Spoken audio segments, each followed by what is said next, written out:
Financera d'Assegurances patrocina Sapiens, un programa de recerca, d'anàlisi i neodivulgació, dirigit i presentat per Ferran Prat.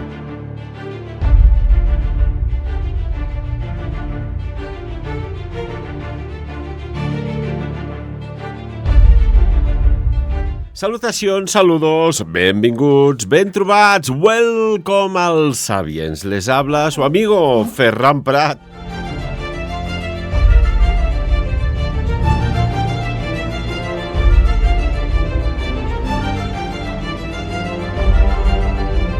Y con nosotros hoy tenemos a nuestro experto, Xavi Cerro, un hombre que viene de la Matrix tecnológica, que nos va a poner el día en tantas cosas. Lo saludamos. Xavi, bienvenido al Sapiens, ¿cómo va? Muy buenos días, gracias. Bien, echando de menos, es decir, ahora últimamente por motivos laborales y personales estamos siendo un poquito irregulares, os pedimos disculpas a todos los oyentes, pero bueno, aquí intentando buscar el hueco siempre para poder compartir con vosotros nuestras inquietudes e intentar ampliar vuestros horizontes, y los nuestros, claro. Sí, ¿no? Porque además yo siempre he pensado, Xavi, que si sabes cosas y no las compartes, al final las acabas olvidando, ¿no? Es como aquellos chistes buenos. Si no los explicas de vez en cuando, te olvidas. Sí. Bueno, más que saber cosas, yo me lo tomo más como un poco de... Vamos a poner luz en cosas que a veces no le ponemos luz y que son un poco como indicadores de lo que está sucediendo. Muchas veces el inglés es la palabra awareness, ¿no? La consciencia, tener esa percepción del todo que nos ayuda a que no nos pillen las cosas desprevenidas y tener un poco más de... Cuando te las ves venir, no te asustas tanto. Porque estás preparado. Estás preparado ya. Y entonces un poquito yo creo que es lo que, al menos lo que yo procuro hacer siempre, que veáis que un poquito todo está interconectado y un poco ver que si la abuela la empieza a rodar montaña abajo, arriba no se va a quedar. Acabará donde está o más abajo, pero nunca donde está. Decías poner un poco de luz, ¿no? En este mundo de casi tinieblas. Pero fíjate que si le pones luz, y esto lo sé yo, y tú lo sabes también, si pones mucha luz informativa de cosas positivas del ámbito que sea, hay como una cierta, vamos a decir esta palabra moderna, un baneo, y lo hemos visto desde cosas que servían para curar ciertas cosas, en desarrollos científicos flipantes, inventos, curas y tal. Parece que lo bueno, lo positivo, está perseguido. Bueno, más que lo positivo es que cada vez que... Yo creo que en este mundo en general, los periodistas lo saben mucho mejor que yo, cuando tú le pones luz a algo, y sobre todo si no interesa, siempre proyecta unas largas sombras. Y esas sombras son oscuras. No hay nada que tenga luz que no proyecte una sombra. Y a veces esas sombras son más poderosas que la misma cosa que se ilumina. Entonces el mundo se mueve por dinero, se mueve por intereses. Es una cosa que muchas veces parece ser que hay medios que lo olvidan. Y el único interés y el único motor es el dinero. Es el dinero porque el dinero da poder y porque el poder es lo que ansía, digamos, todo aquel que está jugando al juego desde posiciones mucho más elevadas que tú y que yo. Xavi, bueno, y hace unas semanas que comentábamos y vamos comentando y seguiremos comentando que aparte de pues bueno, lo que está aconteciendo, la guerra en el este de Europa, se ha abierto ahora un agujero negro en la zona del Golfo Pérsico, nuevamente, no es nuevo, parece que hay como ciclos y repeticiones de conflictos y que traes información sobre tecnología militar, espionaje, etcétera, etcétera. Cuéntanos. No, es un poco una reflexión. Primero matizar, no las guerras, es decir, guerras hay en el mundo, conflictos activos hay decenas ahora mismo, aunque los medios nos hagan eco de ello. Si buscáis en internet cuántos conflictos armados hay decenas de conflictos armados por todo el planeta, en mayor o menor medida. Solo cuando aquí alcanzan cierta magnitud, es decir, que los jugadores son de la Premier League, como son pues Rusia, Ucrania, Estados Unidos, parece ser que esas guerras son como más serias o más mediáticamente relevantes, pero digamos que conflictos hay muchos. El caso es que todos esos conflictos, por los grandes jugadores mismos, se han mantenido lejos o han hecho que en esos conflictos no afecten a la economía mundial en sobremanera. Sin embargo, cuando los jugadores son del calibre como los que tenemos ahora implicados, sobre todo nuestro amigo de las barras y estrellas, como sheriff del mundo que es y que puede hacer lo que quiera, pues como que ya esas reglas no existen. El derecho internacional no existe, las reglas internacionales, es decir, hago lo que quiero. El comercio mundial, para quien no lo sepa, el 80% del comercio mundial se mueve en barco. Se mueve en barco, lo repito, el 80% de nuestra economía mundial se mueve en barco. No va por tren, no va por avión, va por barco. Los barcos... ¿Por capacidad, supongo? Obviamente por capacidad y por coste. Es que es una cuestión muy sencilla, por coste. Los barcos utilizan un combustible que se llama fuel oil, del que ahora hablaremos.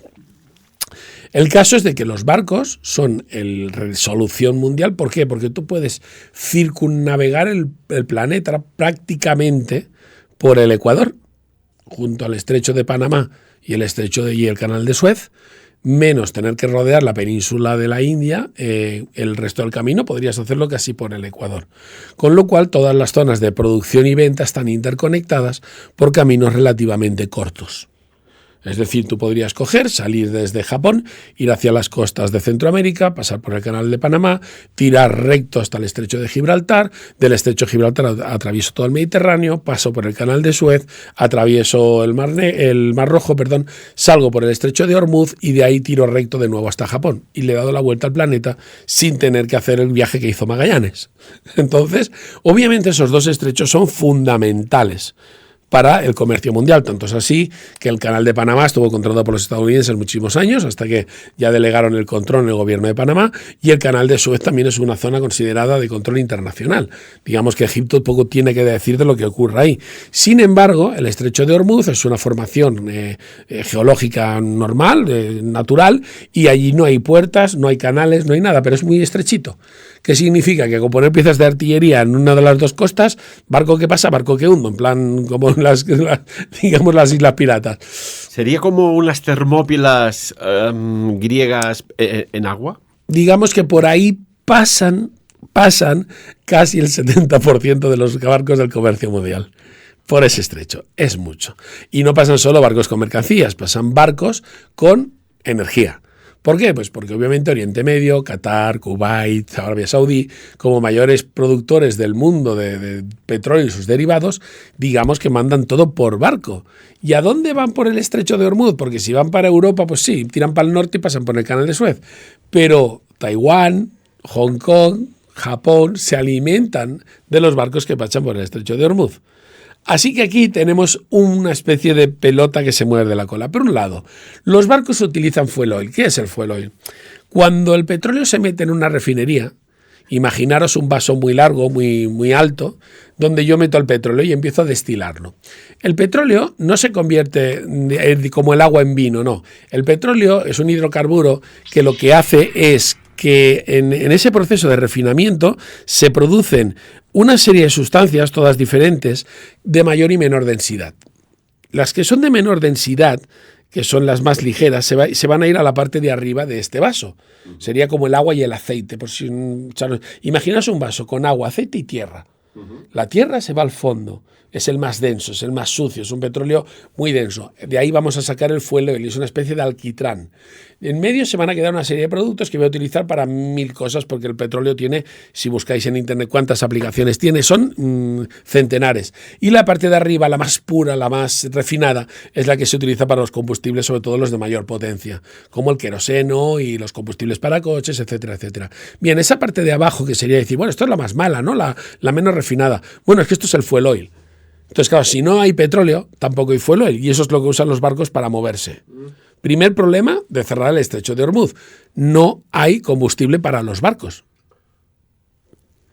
Si las empresas navieras, que todas tienen sus reservas, empiezan a tirar de reservas, y el precio del fuel oil ahora está más o menos al doble de lo que estaba, y para todos aquellos, sobre todo aquellos que os preocupáis por el medio ambiente, si miráis la cantidad de toneladas que puede quemar de fuel oil, que es una especie de gasoil sucio, un barco en un viaje desde Asia a Europa, y lo comparáis con las emisiones de los tubos de escape de los coches, diréis, estamos matando moscas a cañonazos. Contamina más un barco de esos que todos los coches de una ciudad de una semana. con las emisiones que hace la atmósfera. Pues sí, y además muy tóxico porque son, como os digo, compuestos muy, muy pesados. Ese combustible se ha puesto al doble. Si el 80% de la economía mundial de repente tiene el doble de costes de transporte, ¿qué creéis que va a pasar con la economía mundial? No voy a contestar esa pregunta porque creo que es más que obvia. Bueno, ¿y esto al ciudadano normal, como tú, yo y todas las personas que nos escuchan, qué crees que va a suceder? Muy sencillo. Esto es como cuando tiras una piedra en un estanque. El primero que lo nota es la naviera.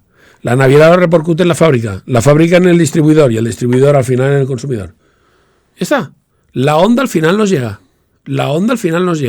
Nadie va a seguir, nadie va a perder dinero en el camino. Seguirán ganando lo mismo. Y si los costes aumentan, aumenta el resultado del precio final. Si traerte antes por AliExpress, me lo invento, un artículo desde China tenía unos costes de 5 o 10 euros, pues ahora serán 20, 30. Ya está, es que no hay más, porque si he subido el coste del transporte, es la excusa que se nos da siempre para la subida de precios en todos los productos de la cesta de la compra. Y la subida del precio del transporte. Pero no, nosotros pensamos que se limita pues el gasoil del camionero. No. Ahora es el del barco que se ha puesto al doble. Y el que, por ejemplo, no compran plataformas asiáticas como pues las que has dicho tú, AliExpress, Temu, bla, bla, bla, ¿cómo le va a repercutir? Igual, porque es que resulta que todos los barcos, como digo, son el 80%, al final te va a repercutir. Pero es que no es solo eso. El hecho es de que no llega o sea, el barco no tiene combustible, con lo cual Taiwán no le llega el combustible, la energía para sus fábricas, porque también, claro, son países que su, digamos, política energética ha hecho que sean muy dependientes de las importaciones. Ahora hace poco España ha liberado reservas estratégicas, pero que son el equivalente al gasto de una semana del país. Eso no va muy lejos tampoco, es decir, países que dependen exclusivamente de la energía que compran, que no les está llegando, significa que la fábrica va a parar. Tampoco tiene mucho sentido, porque aunque la fábrica no parase, esos chips tampoco pueden cruzar el estrecho de Hormuz de vuelta para ser vendidos en Europa. ¿Pero el estrecho de Hormuz no es el que entra al Golfo Pérsico? Correcto, o sea, que y luego pasa al Mar Rojo y el Canal de Suez. Entonces, el tema está que da igual, porque no llega la energía, pero tampoco van a llegar los productos. Es problema de ida, problema de vuelta. Con lo cual, toda la tecnología se va a encarecer enormemente por culpa de lo que está pasando, el conflicto que está pasando con Irán. Esto, lo primerísimo y absolutamente de todo, es una consecuencia que no nos explican demasiado, que nos dicen como que todo está controlado y todo es igual, pero va a ser que no. O sea, va a ser que todo esto afectará. Nota aclaratoria, que ahora Ferran ha visto la cara así de perplejidad. El estrecho de Hormuz está en la parte norte de la península arábiga, del Golfo Pérsico, que no se conecta con el Mar Rojo. Digamos que es de donde sale todo el petróleo de Oriente Medio, porque allí están todas las refinerías. Es decir, si bien el Golfo Pérsico no tiene salida al Mediterráneo, sí que tiene que pasar por ahí para poder llegar al Mar Rojo y salir hasta el Mediterráneo. Todos los buques cisterna, todos sin excepción, vengan de donde vengan, de pasar el estrecho de Hormuz para entrar en el Golfo Pérsico, por el tema del combustible. Si el combustible no fluye, obviamente todo lo demás se ve afectado. Esa zona, el estrecho de Hormuz, también pensar que los barcos cuando están navegando no van por mar abierto alegremente, sobre todo en los océanos, sino que no van demasiado lejos de la costa, muchas de las rutas marítimas, así que aquellos barcos que pasan de largo, que no entran en el Golfo Pérsico, también estarían dentro del alcance de los drones iraníes. Hablando de drones iraníes y de barcos alcanzados, os voy a poner un ejemplo. Quedaros con este nombre, se llama Arctic Metagaz. Este es el nombre de un barco. Este barco ahora mismo está a la deriva en las costas nortes en el Mediterráneo, en la costa norte de África.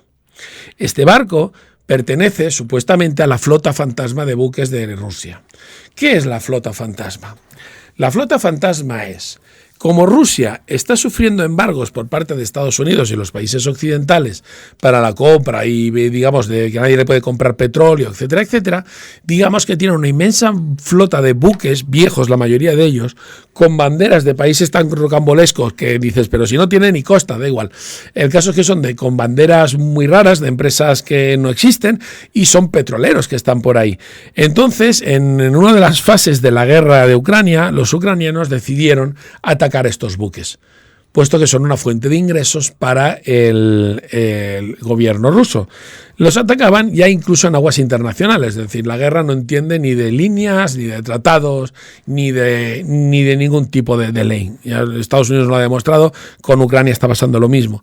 El caso es que este buque fue atacado por drones ucranianos y ahora se encuentra a la deriva. Y es un barco del que nadie se quiere hacer cargo, que está a la deriva a ver dónde explota, porque hay incendios, hay muchos daños estructurales en el barco está en las últimas, nadie se ha planteado ni siquiera el rescate por las dificultades que implica el quién se sube ahí va a hacer qué, si está a punto de explotar. Y es un barco que lleva cientos de miles de toneladas de fuel, de gas y de petróleo.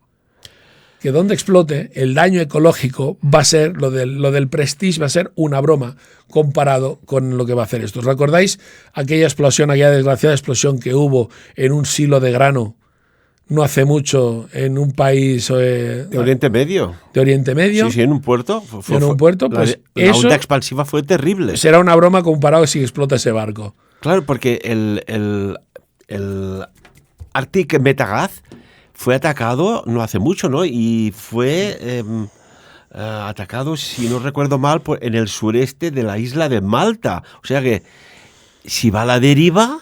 Puede llegar a Italia, puede llegar a España, puede llegar a Marruecos, puede llegar a Túnez, puede llegar a Grecia, puede llegar donde la marea lo lleve.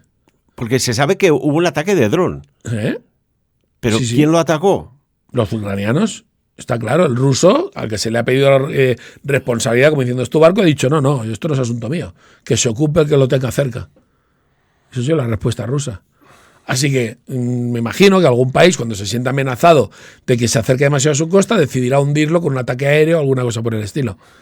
Cosa que no beneficia, siendo el Mediterráneo, como es un mar cerrado, pues de que, digamos que dentro del daño ecológico, que siempre es muy lamentable, el hecho de que se te hunda un petrolero en el océano, las grandísimas corrientes que existen, sobre todo en la costa gallega, hacen de que ese petróleo está repartido por todo el planeta ya. En un mar cerrado como el Mediterráneo, que no deja de ser una bañera grande, pues obviamente el riesgo ecológico y de daño a toda la costa mediterránea es muy, muy, muy considerable. Entonces, sobre todo países como Italia, Francia, digamos que están alertando, pero por ahora digamos que no hacen nada. Están todos como diciendo, bueno, a ver si nos ponemos de acuerdo. El caso es que no sé cómo van a resolverlo, pero es una amenaza que tenemos ahí. La tenemos por culpa de la guerra y le tenemos en mi terreno. Voy a poner un easy de estos que yo sé que te gustan, Ferran, ¿vale? Y creo que a la audiencia también. ¿Y si alguien choca con ese barco por accidente al estar abandonado y sin tripulación? Porque no va nadie a bordo. ¿Y si un barco de línea, de noche, ya que el barco está apagado, a la deriva, sin luces, sin energía, alguien choca con él accidentalmente? Imaginaros que quien choca es un crucero. La responsabilidad de tener un barco así, sin señalizar, sin que nadie se haga cargo, en medio de un mar tan transitado como es el Mediterráneo. Ojito, No sé, me parece un poquito alarmante. Mira, el barco va a la deriva, como muy bien has dicho, y la deriva que lleva es oeste-noreste. Eso quiere decir que se está acercando según las corrientes. Claro, el mar tiene muchas variables y muchas variaciones. Disculpa. Acercándose a las islas italianas de Lampedusa y Linosa. Pero hay un último informe de Protección Civil de Italia, y esto hace nada, el Día del Padre, 19 de marzo, y de San José. Claro, desde Protección Civil indican que según las corrientes actuales, el barco está siendo arrastrado por las aguas mediterráneas en dirección sur, concretamente hacia las costas de Libia, ¿no? O sea que esto es como un explosivo, que a ver dónde va y cómo se gestiona, ¿no? Esto es preocupante. Una ruleta rusa de ver a quién le toca y que al que le toque que lo solucione. Y una cuestión, Xavi, ¿por qué? Es que esto es curioso, ¿no? Lo que estamos planteando aquí y esta información que traes. ¿Por qué no se ha hecho eco esto, por ejemplo, los informativos normales?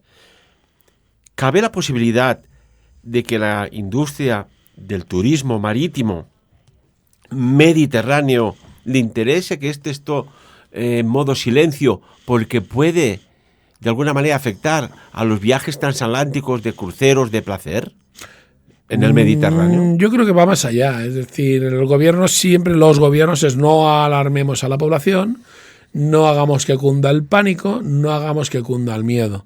Porque el miedo convierte a las masas en seres irracionales que piden cosas raras o cabezas enseguida. Lo que es todos los gobiernos están interesados en que esto no se difunda demasiado porque es una ruleta rusa. Mañana cambian las corrientes y se acerca a Grecia y ¿qué? Entonces ya es un problema de Europa. Como va para África, que se apañen los africanos. La cuestión es, el Mediterráneo es de todos. Debería existir un interés global en todos los países mediterráneos para eliminar este tipo de amenazas y a pagar a partes iguales, porque nos afecta a todos. Y ya está. Tan sencillo. Es decir, la broma la pagamos todos. Pero no hay ese interés. Dentro de esos países mediterráneos, obviamente, hay también políticas enfrentadas, conflictos enfrentados. Y obviamente, pues todo eso dificulta la situación. Pero daros cuenta que no ha habido que ir muy lejos para ver una de las consecuencias de las guerras de drones y de este tipo de conflicto sin ley que hay ahora mismo. Si fuera del otro lado, en el estrecho de Hormuz, dentro del mar del Golfo Pérsico, si alguien decidiera atacar ahí, ahora mismo hay 1.100 barcos atascados. 1.100 barcos. 250 de ellos son petroleros. Yo solo digo el número. 1.100 barcos ahí ahora mismo atrapados y bloqueados porque no se puede pasar el estrecho. Y una cuestión, a tenor de lo que está aconteciendo, estos países que eran un foco de turismo de alto standing, de la zona de Emiratos, de que había una prosperidad, ahora, ¿cómo puede quedar esto?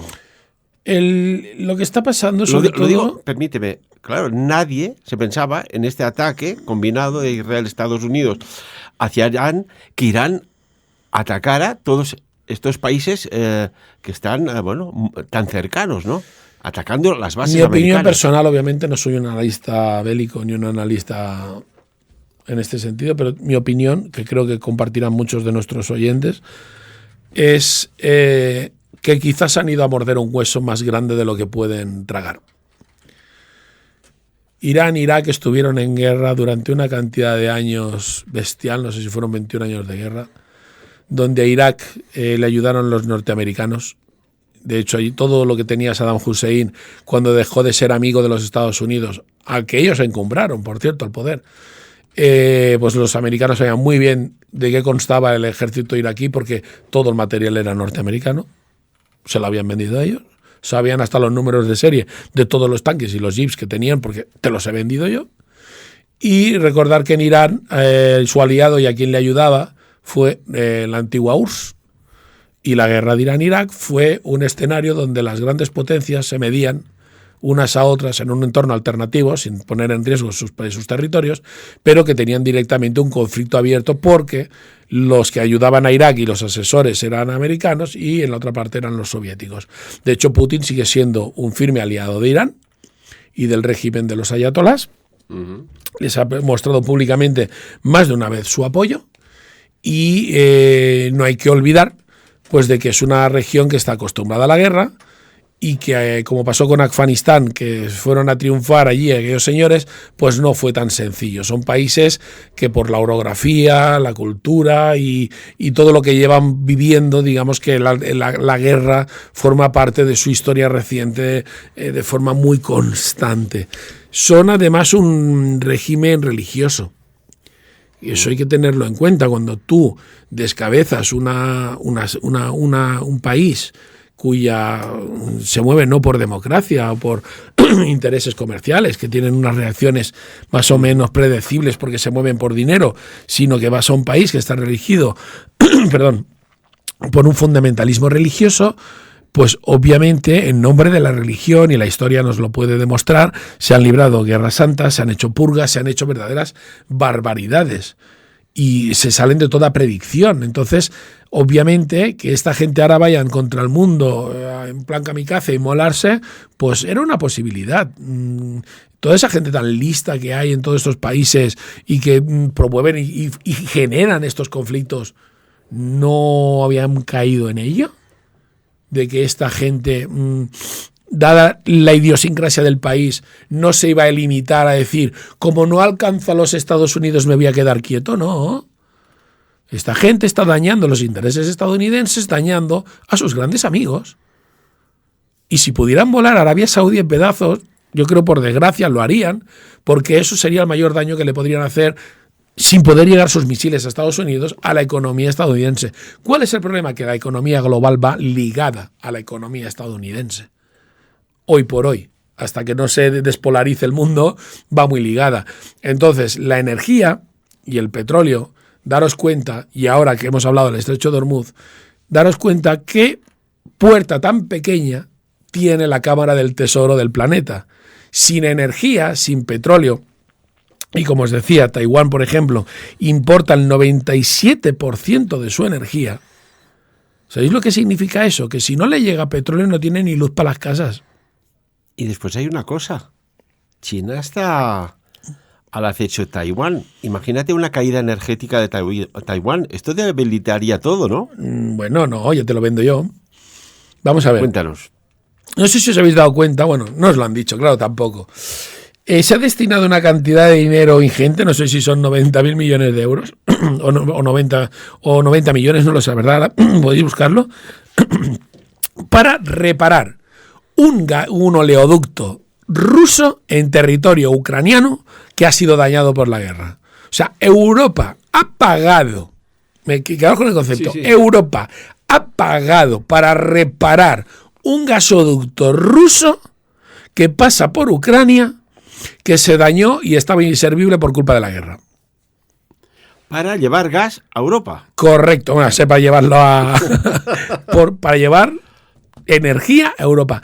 Tal es la crisis energética a la que nos enfrentamos, que el ruso ya no es tan malo, y ahora, ya que Ucrania no quiere pagarlo, porque Ucrania se ha negado y el ruso dice, tú verás, tú mismo, Europa dice, ya lo pago yo. Y Europa paga la reparación de ese gasoducto para que el ruso nos pueda vender energía. Todavía no está claro si el Putin nos va a vender energía y decir, uy, lo siento, se la he vendido todo al chino. ¿Te imaginas? ¿Esto qué supondría? No, yo no me imagino que el señor Putin, como ya ha aprendido lo que es el capitalismo, pero bueno, como eres tú y eres un antiguo cliente, te puedo hacer una excepción vendiéndola un 35% más cara que antes. Y lo compraría. Hombre, no te queda otra. Porque no te está llegando el petróleo por culpa de que tu amigo, el del pelo naranja, la ha liado con Irán y no llega el petróleo del Golfo Pérsico. ¿Me entendéis? Qué sencillo al final se vuelve. Es como un juego del Monopoly, pero entender estas cosas. Y ahora, al que era mi enemigo acérrimo, al que ya le estaban planteando de levantar sanciones, y algunos países han dicho, no, que hay que seguir sancionándolo, como ha habido un conflicto con Canadá, que Canadá ha dicho que hay que seguir sancionando a Rusia, mientras los demás ya decían, no, bueno, hay que suavizar, que llevamos mucho tiempo. ¿Por qué? Porque hoy día sanciones económicas a un país significan pegarse un tiro en el pie. Porque tú tienes dependencia de lo que te vendía ese señor. Entonces, sancionarle con no comprarle es pasar hambre tú. Y si le sancionas mucho tiempo, pasa lo que pasa con China. ¿Y cuál es la última perla que nos regala China? China y la fibra de carbono. Mira, antes de entrar en la fibra de carbono, fíjate que ya desde orígenes ancestrales, esta zona, la antigua Persia, porque Irán era la antigua Persia, ha estado en guerra, llevan en la genética, la batalla continua, ¿no? Recuerdas que además tú viviste una experiencia astral, déjame colarla, pero una experiencia astral en la antigua Grecia con soldados griegos, recuerdo, escudos hoplitas, espadas, etcétera, etcétera, ¿no? Pues fíjate, ya hubo las guerras médicas del año 499, más o menos, antes de Cristo. Allí, recuerda que Persia se lanzó contra las ciudades-estado griegas. Hubo batallas como Maratón, las Termópilas famosas o las de Salamina. Persia, aunque no logró conquistar Grecia, pues siguió siendo una superpotencia en aquellos tiempos. Después, en aquella zona hubo la conquista de Alejandro Magno, ¿no? La batalla naval de Pirro. Exacto. Donde sale lo de la frase hecha de victoria pírrica. Porque Ahí, muy pocos barcos griegos contra muchísimos barcos persas, pero era una zona de muchas islitas pequeñas. Ellos conocían mejor en las corrientes y cómo se manejaba el Mediterráneo, y ganaron justísimo. Sí. Los dos destrozados, pero ganaron por la mínima. Porque ahí sale la frase victoria pírrica, como que has ganado, aunque no sirva de nada, ¿no? Pero ya lo dijeron, ¿no? Los generales de aquellos tiempos. Oiga, otra victoria como esta y vamos a la ruina. Correcto, sí. Después hubo las guerras romano-persas del año 92 antes de Cristo hasta el 600 aproximadamente después de Cristo. Zonas durante 700 años, son muchas generaciones en guerra. Porque es por donde pasaba la pasta. Después las mercancías. Después hubo la conquista musulmana en el 633, 651 después de Cristo, ¿no? El califato Rasduín invadió el muy debilitado, imperio sasánida. Allí la caída definitiva del imperio persa preislámico y la conversión gradual de la población al Islam.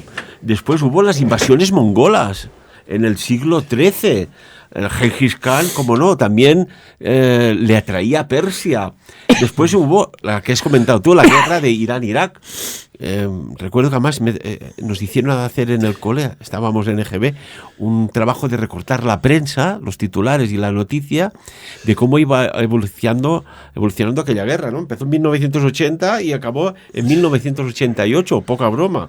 Cuando Saddam Hussein, cuando entró la Ayatollah Khomeini en Irán, atacó al país, ¿no? Y esto se inició prácticamente en 1979. Que además hubo ataques. Recuerdo que había noticias que decían, para no gastar armas, utilizaban niños caminando por los campos para hacer saltar las minas. O sea, imagínate que hay una cronología de guerra permanente, y después ya la guerra del Golfo Pérsico con el padre Bush, con el hijo Bush y Bush. Son zonas obviamente muy ricas, y las zonas ricas siempre llaman a la guerra. La historia de la humanidad está escrita en guerras. Sí. África no se salva de este tipo de conflictos, ni Europa tampoco. Lo que pasa es que, el continente americano, la parte norte, tiene una historia de 4 siglos, porque no tiene más, porque los que habían antes pues nos los cargamos, y en la Sudamérica lo mismo. Antes los nativos nos los cargamos, y los que hay países que hay ahora, los que lo pueblan, pues no tienen mucha historia. Es decir, parece ser que la historia de Europa y Asia es la más antigua, pero básicamente porque en los otros sitios exterminamos a los que hacían la historia. Fíjate, Xavi, que además tú que eres hombre de tecnología, que ya hace años estamos hablando, 15 y 18 años atrás, de las inteligencias artificiales, que serían autónomas y además tendrían unas capacidades, que se está utilizando la inteligencia artificial para temas militares, bélicos y de geolocalización. Hace nada, última noticia, hace nada, el portavoz de la Guardia Revolucionaria iraní muere en un ataque combinado de Estados Unidos-Israel. Y se sabe que se ha utilizado tecnología de monitoreo instalada ya hace años en los semáforos de la ciudad de Teherán, calculando patrones de comportamiento, de movimiento, algoritmos. Ya se llama una guerra algorítmica. Bueno, es más de lo mismo, espionaje y decapitar a la serpiente. Ya le pasó a Julio César en las escaleras del Senado. Cuando el líder puede acabar con el conflicto, pues te lo cargas. Lo que yo creo que aquí no han calculado es de que cargarse al líder solo agita el avispero. Porque obviamente yo creo que no les ha salido como pretendían ellos. Y sobre todo, que van a imponerle una democracia a un país que ha vivido bajo una teología, cuando no están pidiendo democracia. Además, ya sabemos la efectividad que tiene el señor del pelo naranja ese país en general, en imponer democracias. Donde ha ido a salvar un país imponiendo la democracia, lo ha dejado bastante peor de lo que estaba al principio. Entonces, por favor, no me salves, que más vale malo conocido que bueno por conocer. No sé si me entiendes. Y fíjate, después lo que se está, como que se está atacando industria gasística, se está atacando a refinerías. Ahora hace poco, según las últimas informaciones, Irán ha atacado la mayor refinería israelí, mientras Netanyahu está prometiendo reducir los misiles iraníes a cenizas, ¿no? Estos son noticias de última hora. Mira, a lo que voy, la que se está liberando al aire de toxinas, de productos derivados del petróleo y que acabaremos respirando todos. Bueno, yo eso no es lo que más me preocupan las bajas civiles, me preocupan las consecuencias para la economía que pueden traer hambrunas, etcétera, etcétera. Mira, yo me hace mucha gracia porque todos hemos visto los documentales de la Segunda Guerra Mundial, ¿verdad que sí? Uh-huh. Y os acordáis del Big Bertha, ¿no? De aquel cañón que tenían los alemanes que lo llevaban en un ferrocarril. Ah, el Thor. ¿Vale? Aquel pedazo de Thor, bicho sí, que pegaba pepinazos a 50 kilómetros, ¿no? Que lo llevaron desde Alemania, ojo, hasta la península de Crimea, porque los rusos, los soviéticos en aquel momento, se habían hecho fuertes en la península de Crimea. Y había que tumbarlos con algo. Y había de reventarse las defensas. Correcto. Madre mía. Bueno, es decir, hay estas piezas de artillería que además luego se vio en la Guerra Fría de que habían incluso piezas de artillería móviles, ya no misiles, ni este tren enorme, sino un camión que lo que lleva es una pieza de artillería móvil capaz de lanzar bombas nucleares tácticas. Las bombas nucleares tácticas es una bomba nuclear de baja potencia que básicamente lo que es un explosivo muy potente, pero sin el efecto chungo de la radiación, ni del fallout, ni nada, porque es demasiado pequeña. Explica a los siguientes qué es el fallout. El fallout es cuando una explosión nuclear radioactiva estalla, que además se suelen detonar no en contacto con la superficie, sino a ciertos metros de altura para que la onda se autoamplifique. Eso es como si tiráis una piedra en un estanque y de repente tiráis otra muy cerca. Puede ser que las ondas se interfieran o que una haga crecer la otra. Pues bueno, se pretende que la onda que choca contra el suelo al rebotar se sume a las que van lateralmente para tener más fuerza de la que originalmente tenía la bomba. El caso es que toda esa radiación, que es transportada por la onda expansiva, luego cae como forma de lluvia o de polvo o de ceniza, según la dirección del viento, sobre toda la zona afectada. Y todo donde cae, normalmente son partículas de cesio, radioactivo y demás, se llama zona de fallout porque es de caída, fallout es caída, pero queda todo impregnado de material radioactivo. Imaginaros que vais a haceros una radiografía, sabemos que los rayos X son peligrosos porque el radiólogo se esconde detrás de una pared, de un muro, con un traje especial, porque aquellas personas que están cerca de un aparato de radiología y sufren miles de exposiciones puede quedarse muy mal, y son rayos X. Pues imaginaros llevar la máquina de rayos X puesta permanentemente sobre la piel, que es todo ese material radioactivo. Obviamente es extremadamente peligroso y a largo plazo causa más muertes este fallout, esta caída de material radioactivo, que no lo que es la explosión en sí. Bueno, el caso que decía, estos cañones tienen un alcance ahora mismo de 70 a 150 kilómetros. Ya se probaron durante la Guerra Fría y sabemos que tienen este alcance.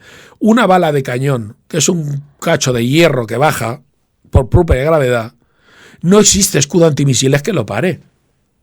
Eso es como lanzarle una bala a otra bala y querer darle en el aire. O sea, va a ser que no. Un misil, dentro de lo que cabe, la tecnología nos hace creer que son interceptables, pero solo son interceptables en la parte más alta de su trayectoria, cuando están en la exosfera, o sea, a muchos kilómetros de altura, porque aunque son muy rápidos, son de trayectoria muy predecible. Hacen una parábola perfecta al sitio donde quiero caer.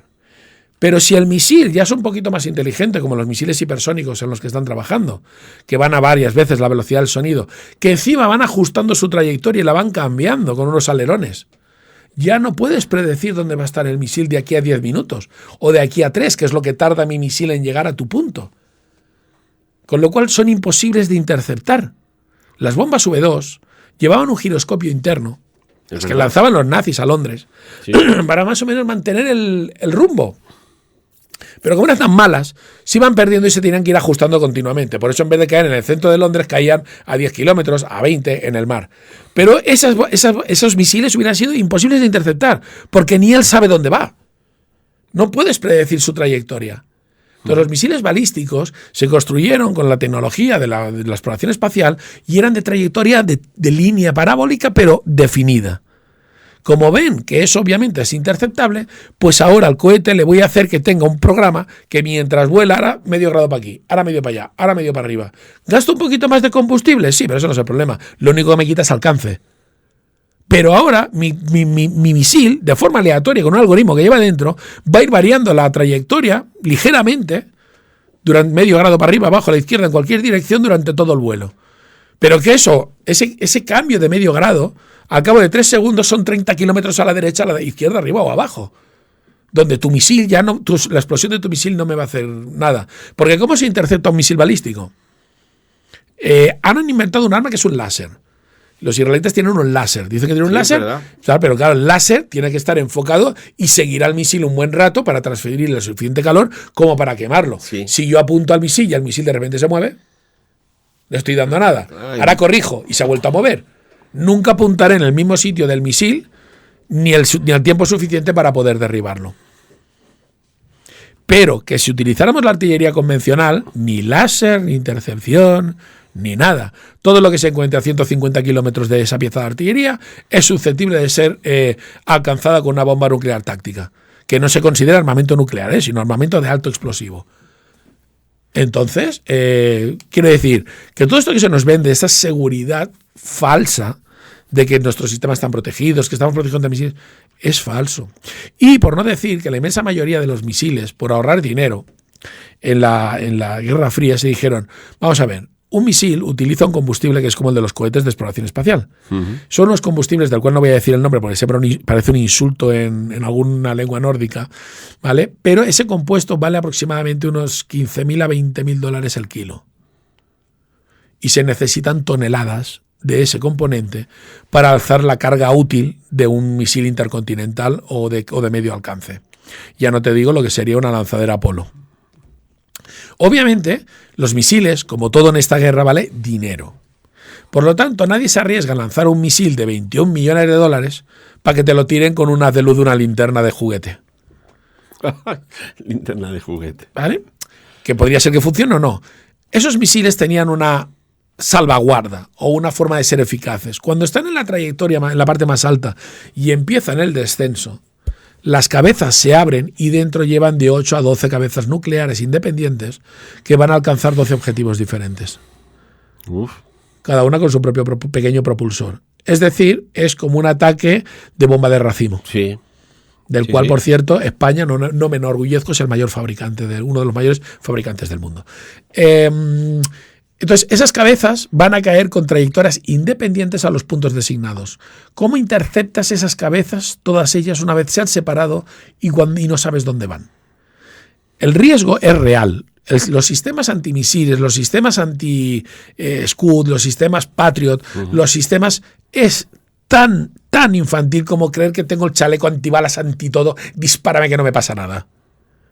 Si tú tienes un chaleco antibalas, por muy bueno que sea, te disparan con un calibre 45 y 3 costillas rotas y un hematoma te los llevas. Porque la energía cinética va a algún sitio. O sea, no haces así como en las pelis. Sí, te quitas el polvo y me acaba de dar. No, la energía cinética tiene que ir a algún sitio. La energía no se crea ni se destruye, solo se transforma. Entonces, si una bala lleva la fuerza de la coz de un burro, tú sales volando como si tuviera el burro. Al igual no te atraviesa. El ejemplo es muy clarificador. No, es que es así. Es decir, si miráis las potencias, las energías, podéis mirarlo en internet. Pero una bala lleva, por ejemplo, la fuerza más o menos, la coz que te daría un caballo o un burro. Si te dan el chaleco, sí, no te atraviesa, porque el chaleco impide que la bala atraviese. Pero ¿y toda esa fuerza dónde va? Claro, ¿no? Al área circundante del tejido, que absorbe, está conectado con nada, que lo absorbo yo, que salgo disparado. Sí. Ni más ni menos. Volando. Y mis tejidos internos, que no son sólidos porque no llevo una armadura rollo Iron Man, se deformarán hacia adentro por toda la zona donde he impartido la bala. Por lo tanto, yo tengo costillas rotas, clavícula, donde te puede... Y si te dan la columna por detrás, por mucho hecho un chaleco, te deja paralítico.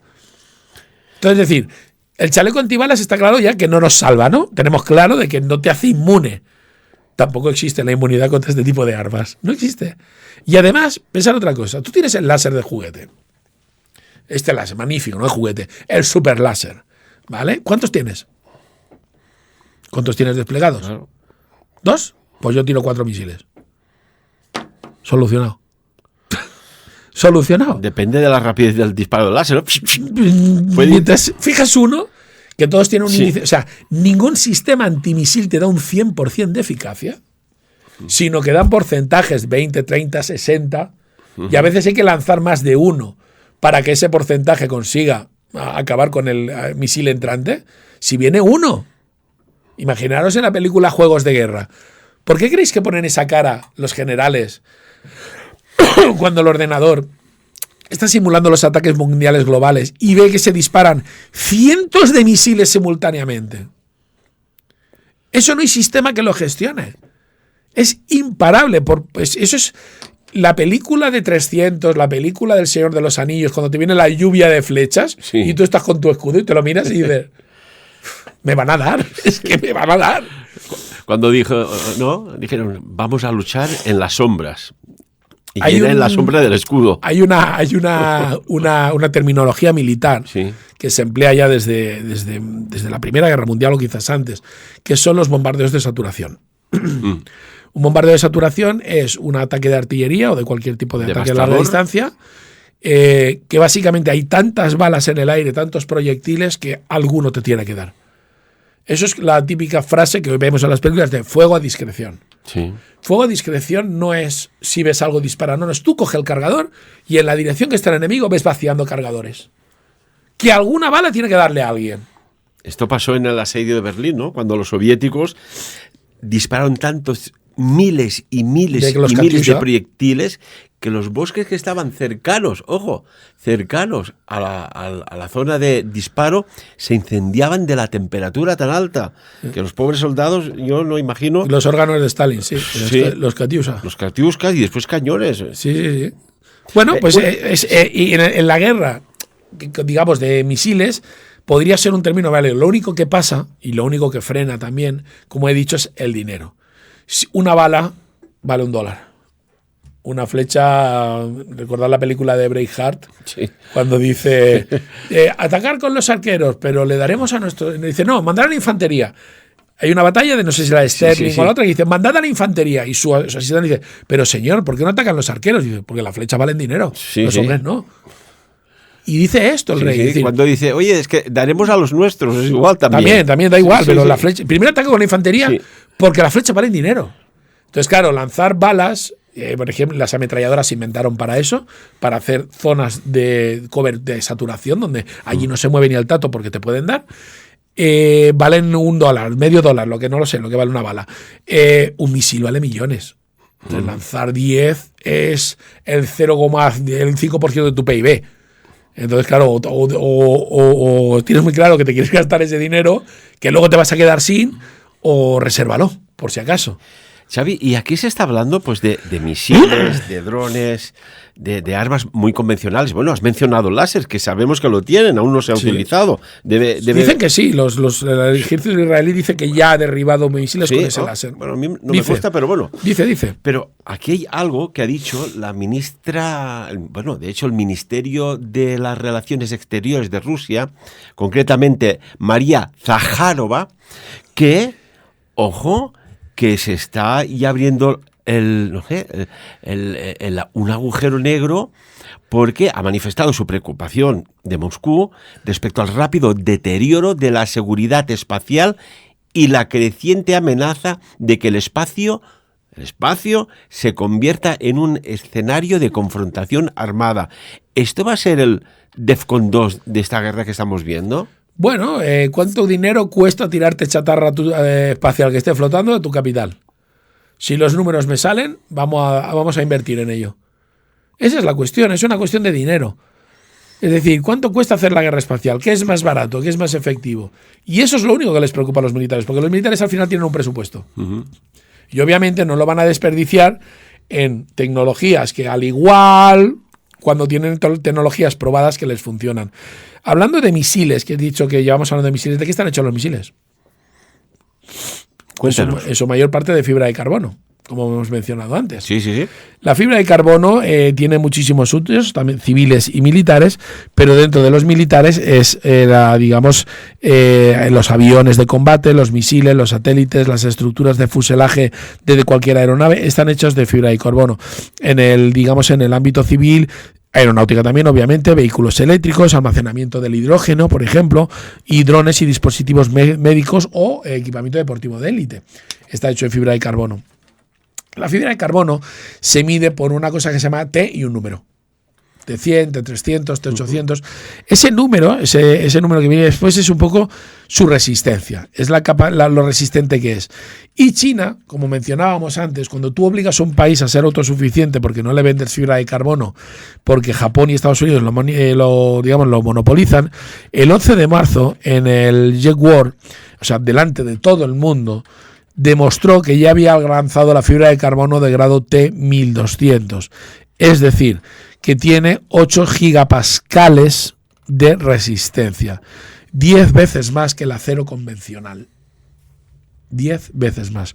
Un pascal, para aquel que no lo sepa, es una unidad de fuerza, pero se podría traducir a una especie de 100 gramos por metro cuadrado aproximadamente, de 0,1 kilogramo por metro cuadrado de presión. Entonces 8 giga serían millones, 8 millones pues serían pues varias toneladas por metro cuadrado, varias miles de toneladas de kilos, 800 toneladas por metro cuadrado. ¿Qué tiene de importancia esta noticia? Bueno, obviamente, y para ponernos en contexto, una cuerda de menos de 2 milímetros de grosor de este material, menos de 2 milímetros. Menos de 2 milímetros de grosor, podría remolcar sin romperse un autobús con 54 personas a bordo. Caray, qué ultra resistencia, ¿no? Para que poner en contexto qué hace este material. Imaginaros un cable de 1 centímetro de grosor de este material. ¿Levanto un portaaviones o qué? Bueno, podría ser factible. ¿Vale? Entonces, la cuestión es de que el mayor productor del mundo, por ahora mismo, es Toray Industries, que es de Japón. Los chinos tienen una planta que dicen que puede fabricar 100 toneladas anuales solo. La producción de esta empresa japonesa es de 29.100 toneladas al año. O sea, es una producción obviamente a nivel global, pero como todo es un principio. Japón y China ya tienen su propia fibra de carbono de alta resistencia.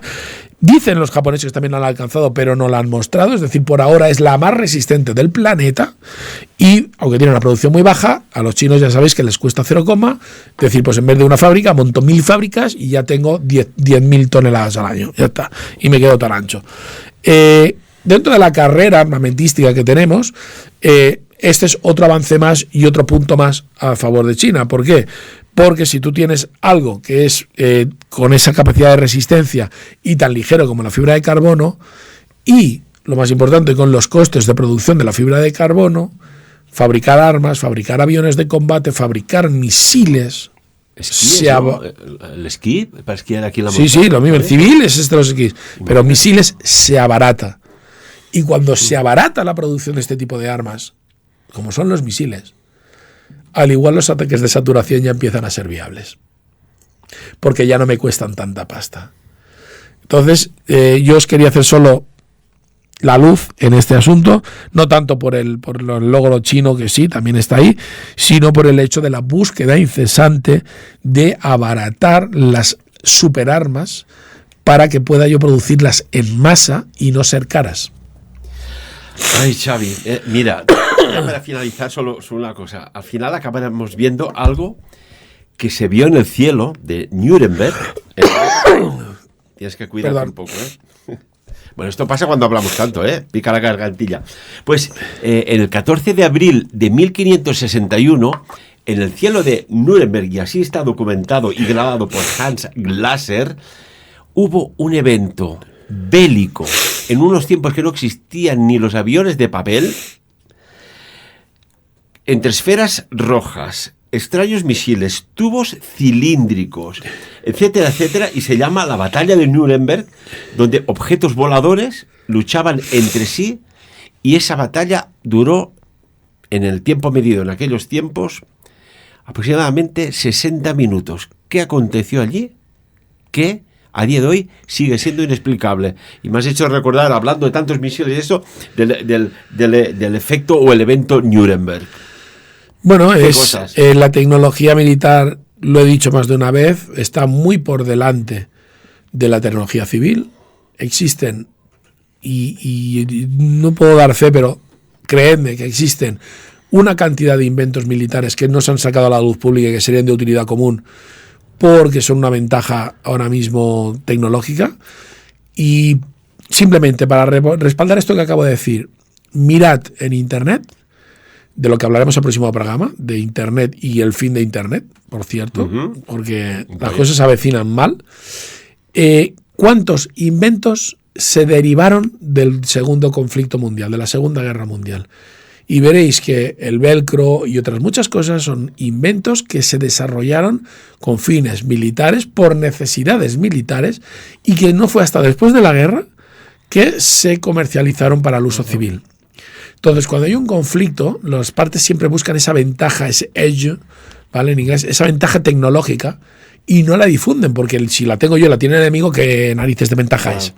Hasta que el conflicto no llegan los tiempos de paz, que espero que lleguen en algún momento en este planeta, esas tecnologías, o que ya por algún motivo el otro por tecnología inversa te la ha robado, lo que sea, no se difunden. Pero mirad, por favor, porque esa lista de inventos resultantes de la Segunda Guerra Mundial os va a sorprender, Que además, fíjate, están diciendo, uy, que se está acabando los misiles de un lado al otro. Es que a lo mejor se está gastando lo obsoleto y no ha salido lo de última generación. Yo siempre lo he dicho, los tanques que salen en los vídeos, que siempre alaban a Ucrania de que mira cómo le da caña a los tanques rusos y tal, no he visto ni un solo Armata allí, que es su mejor tanque. Son todos los T-80, T-81, son de los años 70.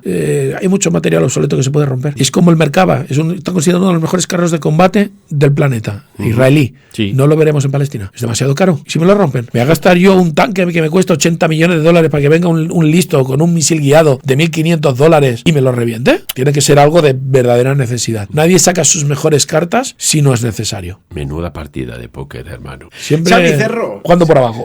Se nos fundió el tiempo. Qué interesante y a la vez preocupante, pero bueno, es lo que decíamos al principio del programa. No estar informado en estos tiempos es no estar prevenido para lo que puedes vivir en primera, segunda o tercera. Bueno, hay otra persona más famosa que yo que dijo que no conocer tu historia te condena a repetirla. Ni más ni menos.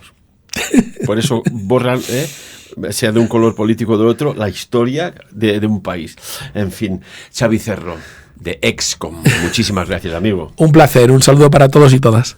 Impresionante la sabiduría de este hombre, ¿verdad? Pues amigos y amigas, de lo dicho y tratado y analizado de manera muy fuerte y muy precisa, que cada uno saque sus propias conclusiones.